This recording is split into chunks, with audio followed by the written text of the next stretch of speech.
Hello everyone, welcome to my channel foodies cookbook. আমার সকল দর্শক বন্ধুদের নতুন বছরের শুভেচ্ছা জানিয়ে শুরু করছি আজকের পর্বটি। আজ যে জিনিসটি তৈরি করে দেখাবো সেটি বাচ্চা থেকে বড় সকলেরই ভীষণ পছন্দের একটি খাবার। তেঁতুল দেখলেই যাদের জিভে জল আসে তারা অবশ্যই একবার ট্রাই করুন এই রেসিপিটি। চলুন তাহলে শুরু করা যাক। আজ তৈরি করছি তেঁতুলের লজেন্স বা টামারিন্ড ক্যান্ডি। তেঁতুলের লজেন্স তৈরি করার জন্য আমি 250 গ্রাম তেঁতুল ও 150 গ্রাম খেজুর একসাথে জলে ভিজিয়ে রাখবো 1 ঘন্টার জন্য। আমি খেজুরগুলোর বীজ আগেই ছাড়িয়ে নিয়েছিলাম এবং ভিজিয়ে রাখার সময় তেঁতুলের বীজগুলো ছাড়িয়ে নিয়েছি। থেকে 2 ঘন্টা সোক করার পরে একটি মিক্সার গ্রাইন্ডারে নিয়ে ভালো করে পেস্ট বানিয়ে নিতে হবে। পেস্ট তৈরি হয়ে গেলে তা একটি ছাঁকনির সাহায্যে ভালো করে ছেঁকে নেব। পেস্টটি যেহেতু অত্যন্ত ঘন হয়েছিল তাই ছেঁকে নেওয়ার সময় আমি অল্প অল্প করে জল দিয়ে তেঁতুল ও খেজুরের পেস্টটিকে ছেঁকে নিয়েছি। এবারে ছেঁকে নেওয়া পেস্টটি কড়ার মধ্যে দিয়ে ওভেনে বসিয়ে দিচ্ছি। বসিয়ে মাঝে মাঝে একটু করে নেড়েচেড়ে দিতে হবে।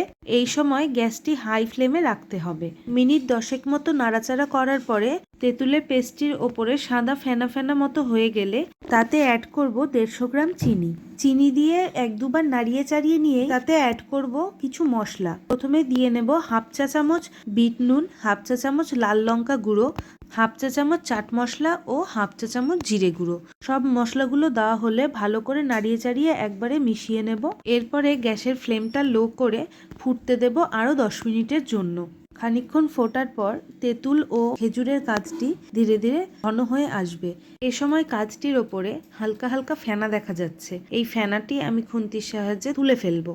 নাড়তে নাড়তে তেঁতুলের কাঠ থেকে যখন জল সম্পূর্ণ শুকিয়ে আসবে এবং একটা ঘন মণ্ড মতো তৈরি হয়ে আসবে, এই সময় অ্যাড করব 1 চামচ সাদা তেল। সাদা তেল দিয়ে মিনিট 2 ভালো করে নাড়াচাড়া করে শুকিয়ে নিলেই তৈরি তেঁতুলের লজেন্স। চাইলে কোনো র্যাপারে র্যাপ করে নিতে পারেন অথবা চিনির গুঁড়োয় একটুখানি গুঁড়িয়ে নিয়ে হাতের সাহায্যে গোল করে তৈরি করে ফেলুন টক মিষ্টি ঝাল এই তেঁতুলের লজেন্স।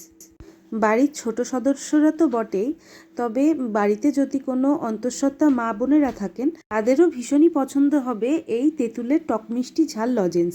বাড়িতে অবশ্যই একবার ট্রাই করে দেখবেন বন্ধুরা। মাত্র 2-3টি ইনগ্রেডিয়েন্টস দিয়ে অতি সহজে বাড়িতেই তৈরি করে ফেলতে পারবেন সকলের পছন্দের তেঁতুলের এই লজেন্সটি। তাহলে আজকের রেসিপিটি কেমন লাগলো অবশ্যই কমেন্ট করে জানান। সঙ্গে ভিডিওটি যদি ভালো লেগে থাকে তাহলে লাইক ও শেয়ার করতে ভুলবেন না।